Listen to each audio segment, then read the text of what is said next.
Welcome to post ops next में आपका फिर से स्वागत है। आज हम क्वेश्चन नंबर 8 से 14 तक देखेंगे। ये क्लास 10 का इंग्लिश सब्जेक्ट का सी सेट चल रहा है हमारा। आज देखते हैं क्वेश्चन नंबर 8 क्या कह रहा है। Read the following passage carefully and answer the questions given below. ध्यानपूर्वक पढ़कर इस पैराग्राफ को पढ़कर आंसर दीजिए बोल रहा है। Daddy was freelance writer, contribute short story to Tamil magazine and script for film. पिताजी जो है फ्रीलांस राइटर हैं जो छोटे छोटे कहानी स्टोरी और तमिल मैगजीन के लिए स्क्रिप्ट लिखा करते हैं और फिल्म के लिए स्क्रिप्ट लिखते हैं। Although the film offer were few and far between. हमारे पिताजी के पास बहुत ही कम फिल्मों का ऑफर आया है। Before I was born he did once held a steadily we playing job in Trivandrum as Malayalam news reader. हमारे जन्म से पहले पिताजी जो है त्रिवेंद्रम मलयालम न्यूज़ रीडर के रूप में काम करते थे। His name Nagercoil K Padmanabhan, now to All India Radio listener in Kerala. उनका नाम K Padmanabhan All India Radio listener in Kerala के नाम से जाना जाता था। He did suddenly resigning from AIR to pursue with relentless passion his dream of begin a writer. एकाएक पिताजी जो है AIR न्यूज़ से त्यागपत्र दे दिए और अपना पैसन जो लिखने का है उसे आगे बढ़ाने लगे। एवं daddy's early friends in Chennai, उसके दोस्त जो है चेन्नई में रहा करते हैं। Where actor Gemini Ganesan and Nagesh. क्या है एक्टर जेमिनी गणेशन और Nagesh. The comedian Ganesh continue to visit even after to become famous. जो जेमिनी गणेशन बहुत ज़्यादा प्रसिद्ध थे। I was would look out star वे बहुत ज़्यादा प्रसिद्धि प्राप्त कर चुके थे। as he blue felt drew it, he did tease my handsome dad, calling him मपली। मपली के नाम से उसे टीज मारते थे, बुलाते थे वो। तमिल फॉर ब्राइडरूम, तमिल में होता है दूल्हा। And the two would go on talking shop, और दोनों बात करते हुए दुकान की ओर चले जाते हैं। इस तरह से इसका एक्सप्लेनेशन है। चलिए इसका क्वेश्चन देखते हैं क्या कह रहा है। इसका फर्स्ट है daddy suddenly resigning from All India Radio because. Daddy जो है अचानक से ऑल इंडिया रेडियो से त्यागपत्र दे दिए। इसका क्या आंसर है। इसका 3 ऑप्शन दिया हुआ है। A he wanted to pursue his dream of begin a writer. B he wanted to be an actor. C he was not well played. तो इसका आएगा A number, he wanted to pursue his dream of begin a writer. उसके बाद अब आ जाते हैं second, daddy had a relentless passion for begin. Daddy जो है अपने फैशन को आगे बढ़ा रहे थे, एकदम प्रासंगिक फैशन को। तो इसका भी 3 ऑप्शन दिया हुआ है। पहला दिया है राइटर, बी दिया है एक्टर, सी दिया है डॉक्टर। तो इसका आंसर आएगा ए राइटर। वो राइटर बनना चाहते थे, इसलिए वे अपने फैशन को आगे बढ़ा रहे थे। इसका डी दिया है डैडी फ्रेंड नागेश वास। यहाँ भी 3 ऑप्शन दिया हुआ है। ए दिया है अ टीचर, बी दिया है राइटर और सी दिया है कॉमेडियन। तो इसका आंसर आएगा सी अ कॉमेडियन। जेमिनी गणेशन जो नागेश हैं वो क्या है, कॉमेडियन हैं। चलिए अब आगे बढ़ते हैं। आंसर द फॉलोइंग क्वेश्चन, निम्नलिखित का आंसर का क्वेश्चन का आंसर दीजिए बोल रहा है। यहाँ पर है what did Gemini Ganesan was to call daddy to tease him. Daddy को जेमिनी गणेशन किस नाम से टीज करके बुलाया करते थे। तो उसका आंसर है ही यूज टू कॉल मपली। मपली के नाम से टीज करके बुलाया करते थे उसे। अब 5वां नंबर है who use to come in the blue field to meet daddy. ये बोल रहा है ब्लू फील्ड है, डैडी को क्या बोले थे। तो Gemini Ganesan use to come in the blue field to meet daddy. Blue field बोल के चिढ़ाया करते थे और मुपली के नाम से, इस कारण से ये इसका आंसर हुआ। चलिए अब आगे बढ़ते हैं। Answer the following questions in 2 to 3 sentence each question number 19 to 12।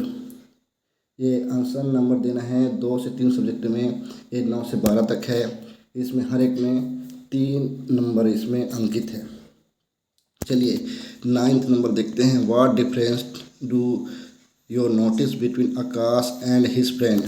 आकाश और उसके दोस्तों में आकाश में क्या अंतर है ये बताइए बोल रहा है। तो इसका आंसर है Akash thought about the service for his country and countryman. Akash जो है हमारे देश और देशवासियों के लिए काम करना चाहते थे। Because he thought that he government has spend thousand of rupees, क्योंकि सरकार ने हम उनके लिए 1000 ऑफ रुपीज़ जो है खर्च किया है, ये सोचते थे वो। Education him and his was his duty to serve his country first and on other. वो सोचता था कि कंट्री को सबसे पहले प्रथम रखा जाए, उसके बाद ही कोई दूसरा होगा, ऐसा बोलता था। Had all his friend were only live there luxury life in America. उनके बाकी दो जो है अमेरिका में लग्जरी लाइफ जीने के लिए स्टे हो गए और वो जो है इंडिया वापस आ गया। चलिए अब question number 10। What is the end of child slavery week. मैं इसे पूछा भी था, ये बहुत ही मोस्ट इम्पोर्टेंट है, इस बार भी ये क्वेश्चन रिपीट होगा definitely.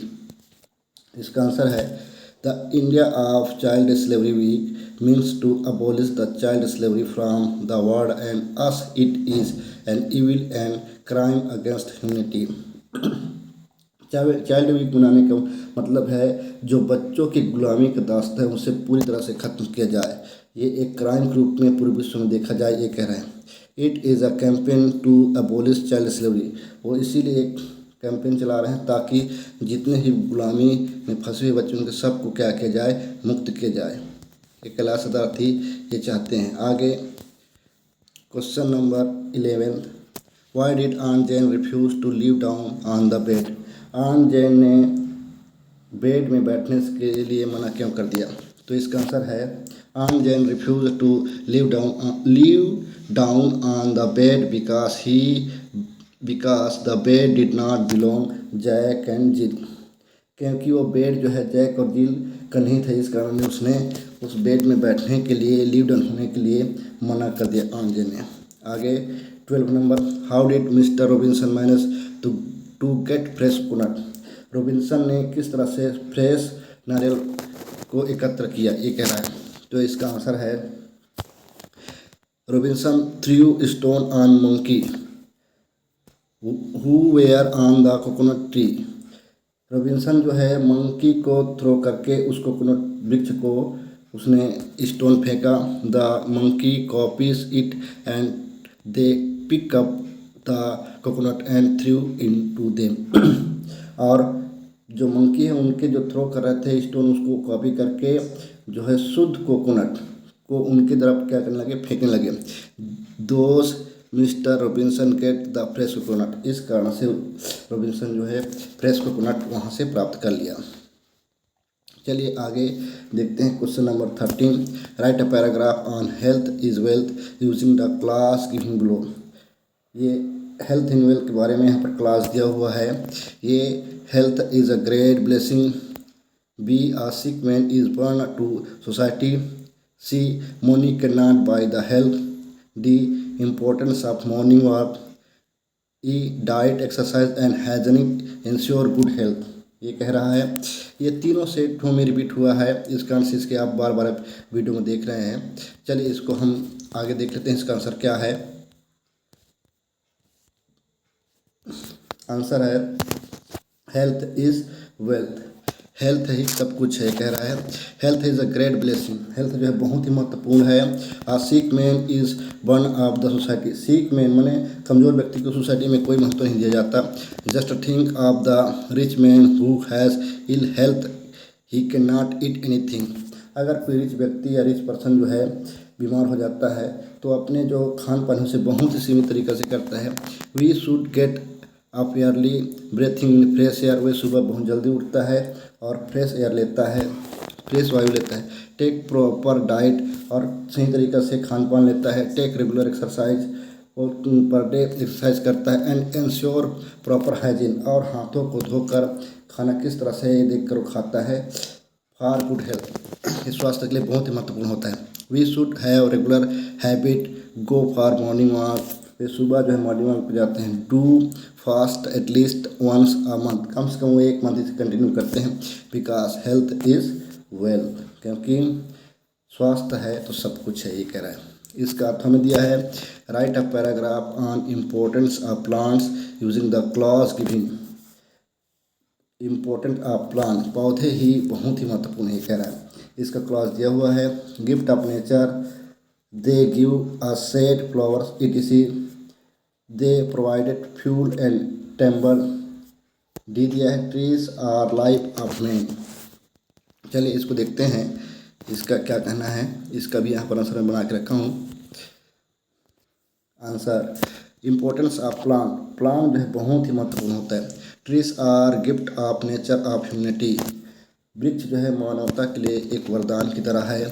They are like saint who live and die, उसे हमें जीवित रखना और मारना उसी के हाथ में है। Others, they give a shade flowers fruits and add to the beauty of the surrounding, वे हमें छाँव देते हैं, फूल देते हैं, फल देते हैं और चारों ओर क्या बनाते हैं, सुंदर वातावरण बनाते हैं। They breathe our oxygen for our survival, वे हमें ऑक्सीजन देते हैं जिस कारण से हम जीवित हैं। दे provided fuel timber and furniture, हमें वो जो है टिम्बर और फर्नीचर भी प्रोवाइड करता है। They keep the weather well in control, वे मौसम को नियंत्रित करके रखता है। They bring rain, check flood and preserve soil for the development of the nation, किसी भी देश के लिए इम्पोर्टेंस ऑफ प्लांट्स बहुत ही महत्वपूर्ण होता है, वो जो है उस देश के डेवलपमेंट पर निर्भर करता है।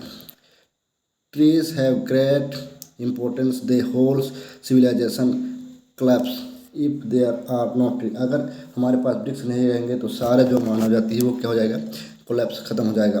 The tree are the their life and bold man, ये जो वृक्ष है हमारे मानव जीवन के लिए बहुत ही महत्वपूर्ण है, ये कह रहा है। अब आगे देखते हैं 14 नंबर क्या कह रहा है। Read the flowing passage carefully and answer the giving questions, ध्यानपूर्वक पढ़कर इस पैसेज का आंसर दीजिए, ऐसा बोल रहा है।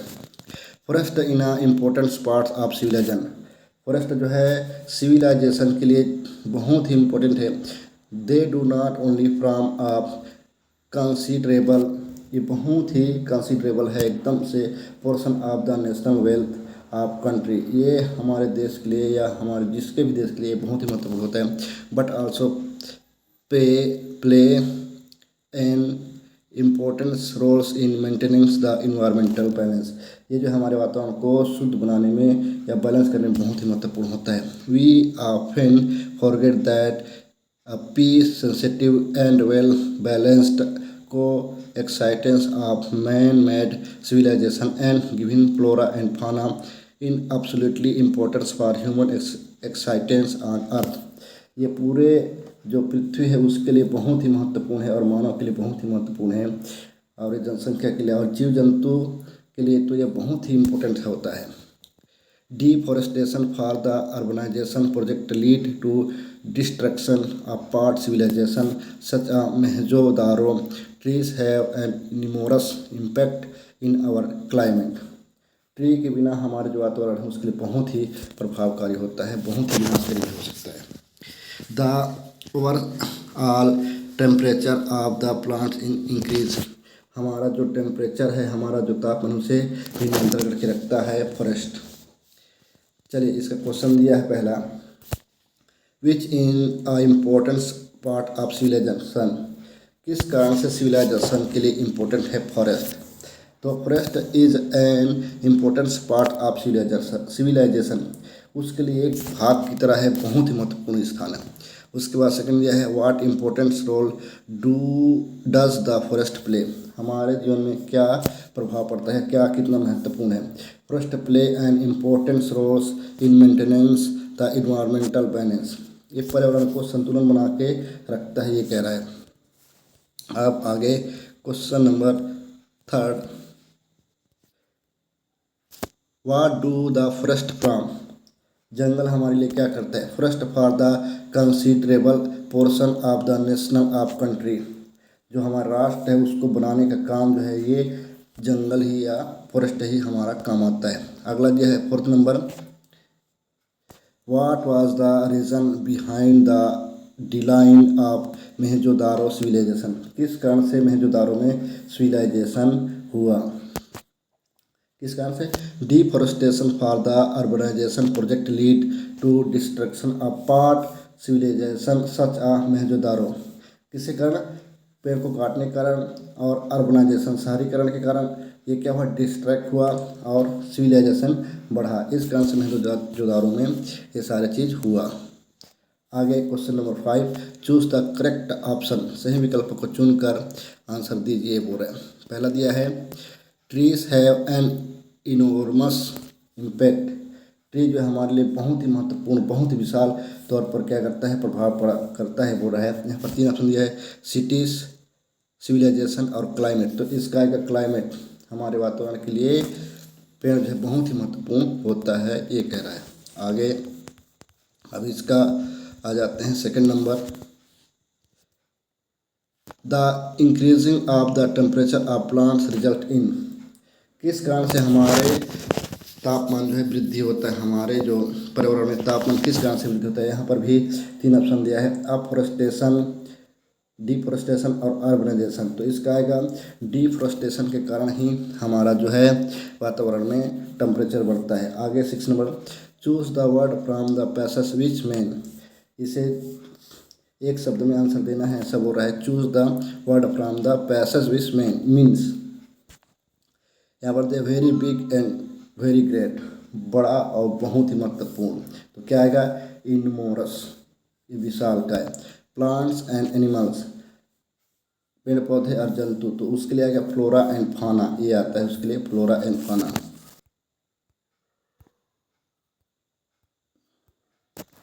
अब आगे बढ़ जाते हैं। टुमारो आपके लिए क्वेश्चन था, what is the speaker complain, कवि जो है क्या कंप्लेन कर रहा है। इसका आंसर है the speaker complain that he is not now by any names thought in kind and caring, हमें कोई भी नाम दो परंतु हमें भी ध्यान दो, हमें भी एक मानव की तरह, एक बच्चे की तरह, एक इंसान की तरह क्या करो, अपनाओ, ऐसा बोल रहे हैं। कोई भी नाम दो वो हम एक्सेप्ट कर लेंगे, ऐसा बोल रहे हैं। आगे 2nd क्वेश्चन में दिया था, what use the economic condition of the narrator family, narrator family, कवि की फैमिली की इकोनॉमिक कंडीशन क्या थी, आर्थिक स्थिति क्या थी।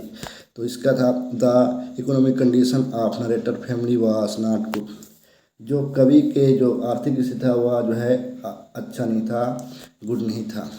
अब क्वेश्चंस फॉर यू, आपके लिए क्वेश्चन है, वाई डिड, फर्स्ट दिया है, why did the Robinson family have to leave the ship, क्यों जो है रॉबिन्सन परिवार जो है उस जहाज को छोड़ दिए।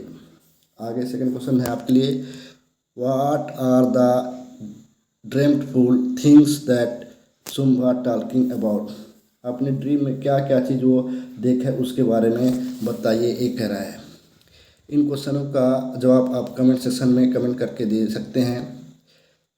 अगर ये वीडियो आपको थोड़ा सा भी अगर